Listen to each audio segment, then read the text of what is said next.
कायद्याचं ध्यान देतो. पहिला कायदा गर्भातला की माझ्या गर्भात मुलीचा गर्भ आहे हे माहीत पडल्यानंतर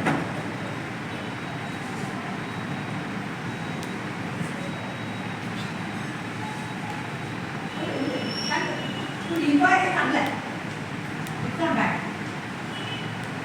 माझ्या पोटात गर्भ मुलीचा आहे हे सोनोग्राफी करून पाहायचं आणि मुलीचा गर्भ असेल तर गर्भपात करून ती मुलगी त्या पृथ्वी तलावर येण्यापासून अशा पद्धतीनं जेव्हा 1992 किंवा 90 मध्ये जगभरात 5 करोड मुली या इथं यायच्या आधीच थांबवल्या गेल्या असं झालं.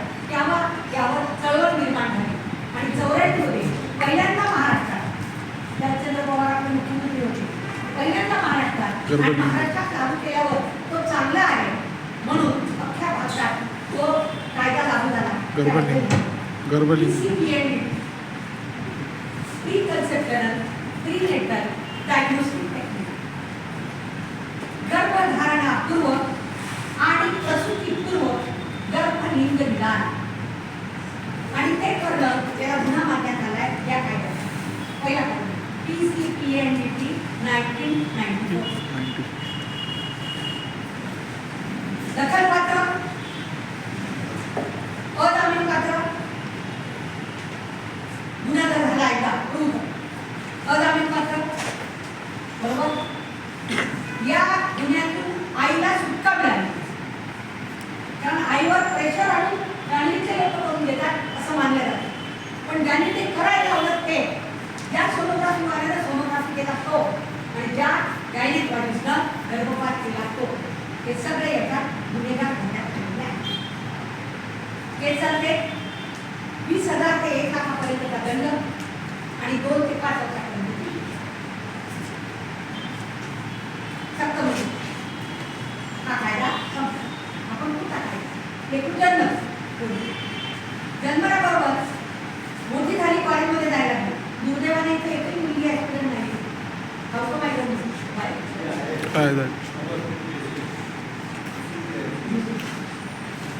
मुलींसाठी कॉलेजमध्ये येणे घराच्या बाहेर पडणे इव्हन शाळेत जाणे आता त्या जयपूरच्या कोणी कोणतरी आपल्या अकोल्यात खदान करू शकते. आपल्याला 14 वर्षाच्या मुलीने तिच्या शाळेचा 1 वर्ष होता बघितला मुलगा तिला त्रास देतो म्हणून आत्महत्या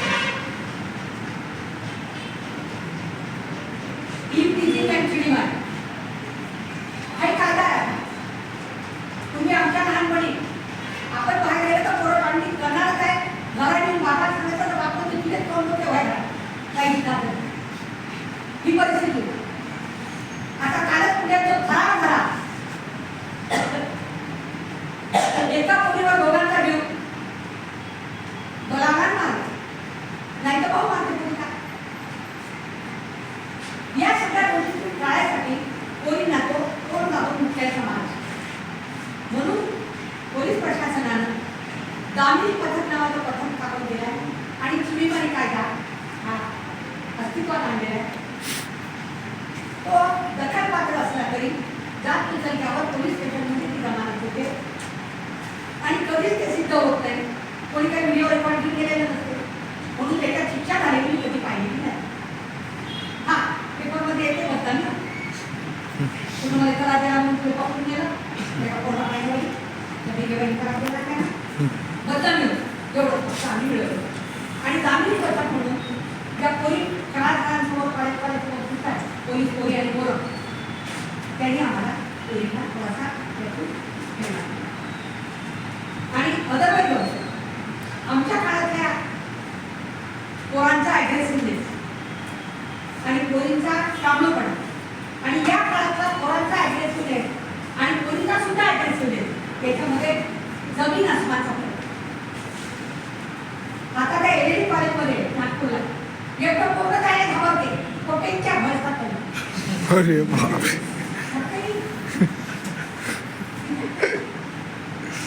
हा उत्क्रांतीचा भाग आहे, शिक्षणाचा भाग आहे, विचाराचा भाग आहे, परिस्थितीचा भाग आहे मला माहिती.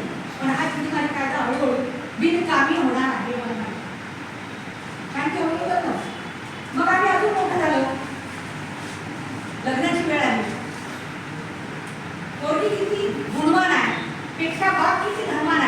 याच्यावर तिच्या आयुष्याचं पोत ठरतं.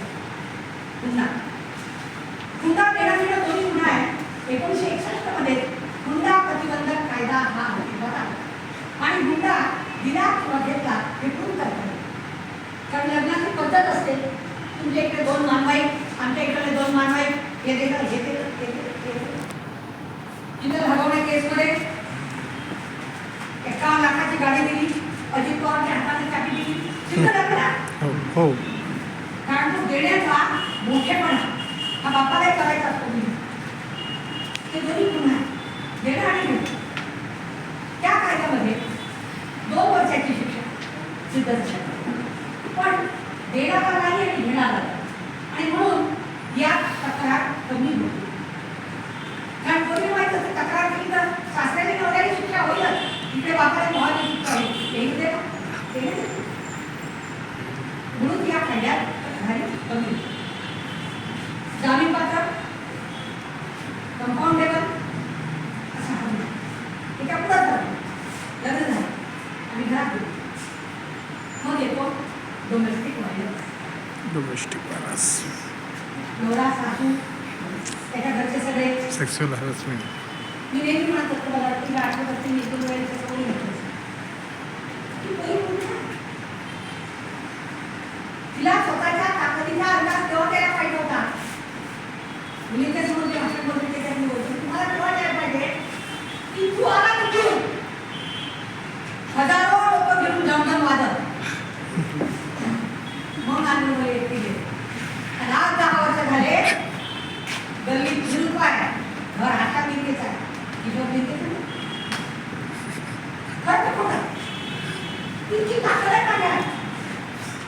पण जातानाच कोणी असतात हे आपले शत्रू पक्ष आहेत असं म्हणतात. रेग्युलाइज नाही थोडंसं फोरन्सिक झालेलं असते की कॉलेजमधल्या. कारण नुसत्या तांदळाचं कोणीच नाही आता कोणी बी देण्यात करत नाही. गमत पाहिजे पुण्यात इंजिनियर झाला. शुक्रवारी संध्याकाळी ते लॅपटॉपचं असं लटकून बरोबर समजा 4 पोरं नाही का, 2 बेडरूम आहे, 2 पोरं गर्लफ्रेंडच्या रूमवर आणि 2 पोरी तिच्या रूमवर. बरोबर वाटलं शुक्रवारी रात्री कॉलेज झाल्यावर आली का रविवारी रात्री तिच्या रूमात जातात ते घरी. शनिवार रविवार बरोबर आहे. पैशाचा तमाशा तुमच्या तांदळासाठी कोणी पोरांनी त्या कोणी पाहिलेले असतात. त्यामुळे त्याला चष्मा असते का कोणाची टॅकिंग करणार रात्री 2 वाजता मी तर 12 वाजता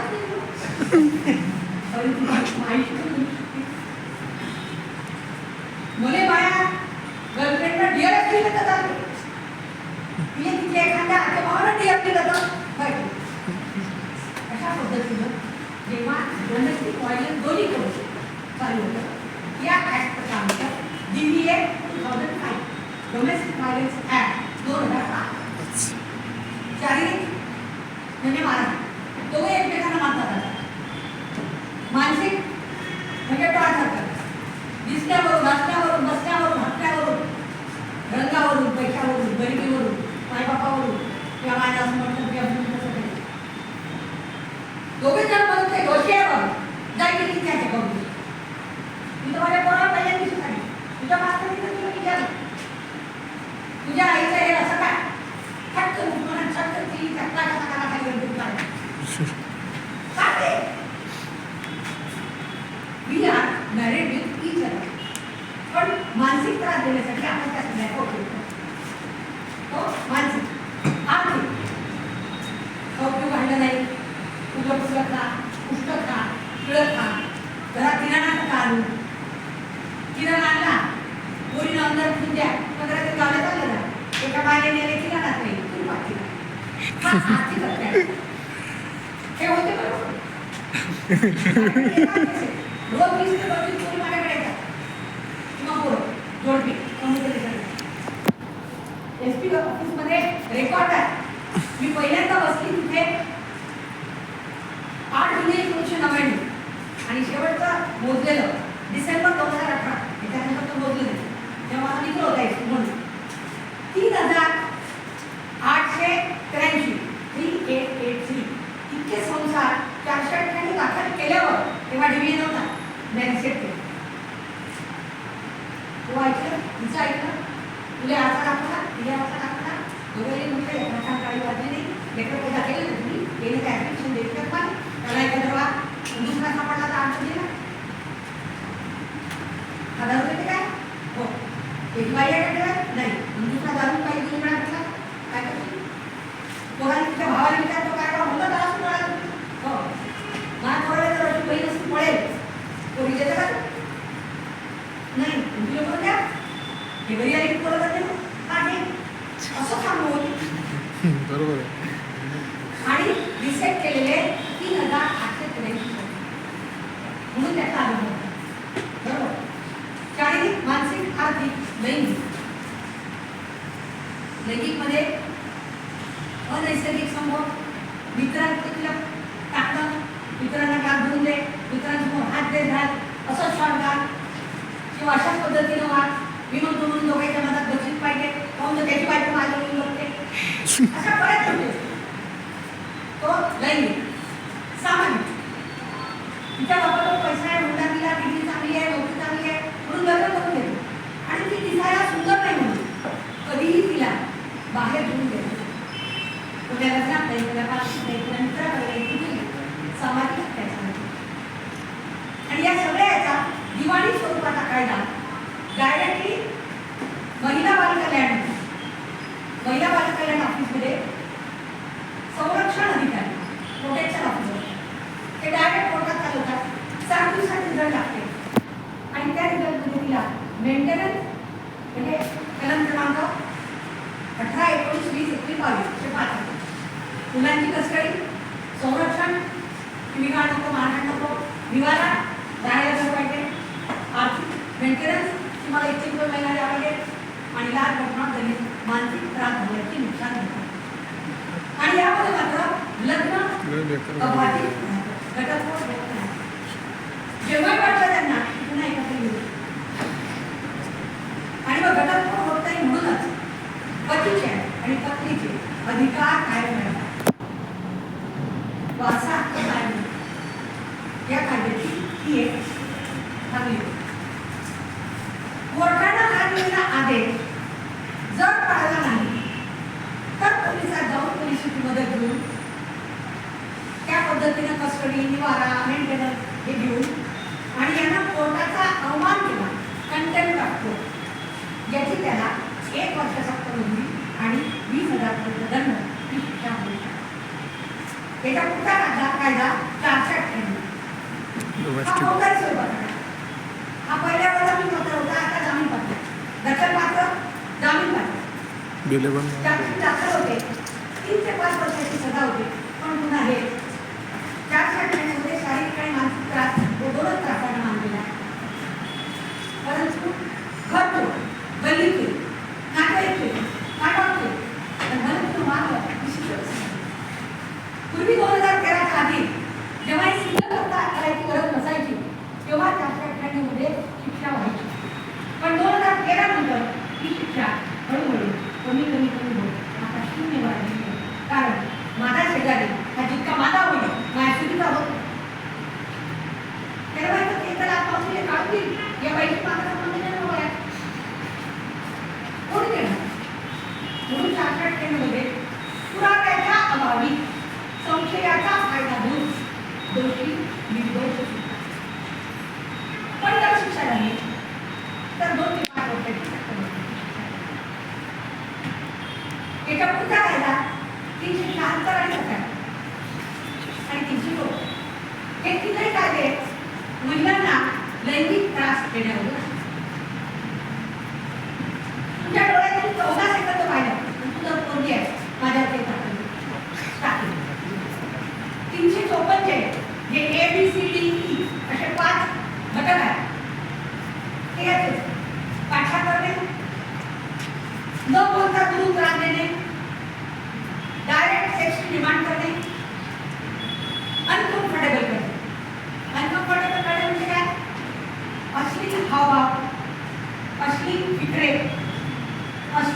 जोक्स हे मुद्दा आपण ती मित्र आहोत कुठे आम्ही आता कुठे हात लावतो स्वतः ठीक आहे अनकम्फर्टेबल तिला टच करून तिला करायचं किंवा सायबर क्राईम सुद्धा त्याच्यात येतो की तिला मुद्दाम बघायला ती फोन करते मी तुझा बॉस आहे मग मी फोन तिला साड्यात लावा म्हणजे आता काय करा आणि मग काहीच नाही आमचं काही कुठं ठेवा अरे गड्याच्या पेक्षा सकाळ विचारले तर वाटतं आधी बॉस आहे बोलू शकत नाही पुन्हा बॉस घटक करून झाली अशा पद्धतीनं त्रास द्यायला 354 चा गुन्हा दाखल होतो या 354 सारखं ऑफिसेससाठी ICC इंटरनल कंप्लेंट कमिटी किंवा विशाखा कमिटी 3 महिला 2 पुरुष म्हणजे 5 लोकांची कमीत कमी एक अशासकीय प्रत्येक ऑफिसमध्ये त्याच्यात 10 एम्प्लॉई आहेत आणि एक जरी मुलगी असते ती कमिटी असते आणि त्या मुलीला त्या कमिटीची तक्रार करण्याचा अधिकार त्याचा जो अध्यक्ष असतो तो पीठासीन अधिकारी असतो आणि तो अधिकारी ठरवतो हा मला माहिती कशा ते जाऊन राहिले त्या जनमागणी कारण ते ऑफिसमध्ये सुरू होते आणि या विशाखा समितीच्या निर्णयाला सुप्रीम कोर्टापर्यंत चॅलेंज होते आणि अशी विशाखा समिती ही प्रत्येक ऑफिसमध्ये असावी यासाठी महिला बालकांना अधिकारी काम करतात मी आपल्यातल्या जिल्ह्यात 41 शासकीय अशासकीय निमशासकीय ऑफिसेसमध्ये अशासकीय सदस्य म्हणून विशाखा समिती वेळी आणि तो मोठा प्रकल्प आता घेतला त्याच्यानंतर 376 म्हणजे बाकायदा बलात्कार बलात्कारचे अनेक प्रकार आहेत किती खरा किती खोटा ती माहितोस की याला पाहिजे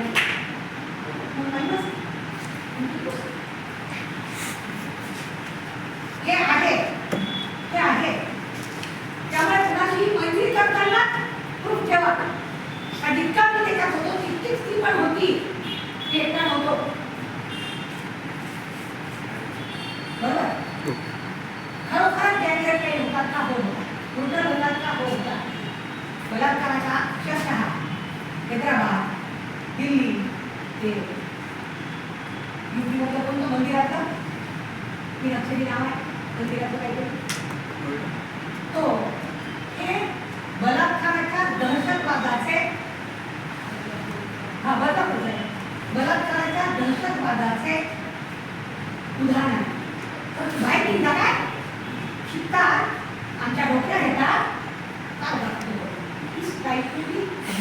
गँग बनवले नाही त्याला उत्तर तो 376 चा गुन्हा दखलपात्र अजामीनपात्र नॉन परफॉर्मेबल आणि 60 वर्षापासून जन्मठेपत नाही तर मरेपर्यंत फाशीची शिक्षा सुद्धा आली हर एक 377 हे IPC प्रमाणे सांगत आहे BNS प्रमाणे नाही BNS प्रमाणे सगळे नंबर बदललेले आहेत सॉरी मी जरा जुनी वकील आहे कुठलं माझं ते पहिल्यापासून सांगायला पाहिजे आता मी मागे देणार 377 म्हणजे अनैसर्गिक संबंध फायनल किंवा ओरल अगदी नवऱ्याने केला तरी त्याच्यावर 377 चा गुन्हा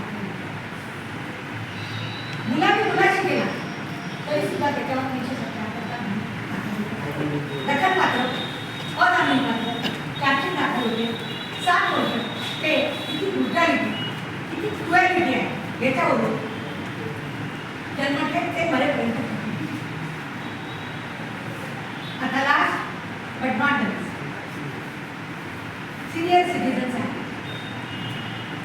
जनरली आपल्या हिंदू ॲक्टमध्ये हिंदू विवाह प्रथेमध्ये ॲक्टमध्ये नाही आहे प्रथेमध्ये की नवरा हा बाईपेक्षा थोडा 2-5 वर्ष मोठा असतो नॅचरली तो 2-5 वर्ष अगोदरच त्याचा मागे आणि मग जी नवऱ्याची राणी म्हणून घरात राहिलेली आहे कारण सगळी स्टेट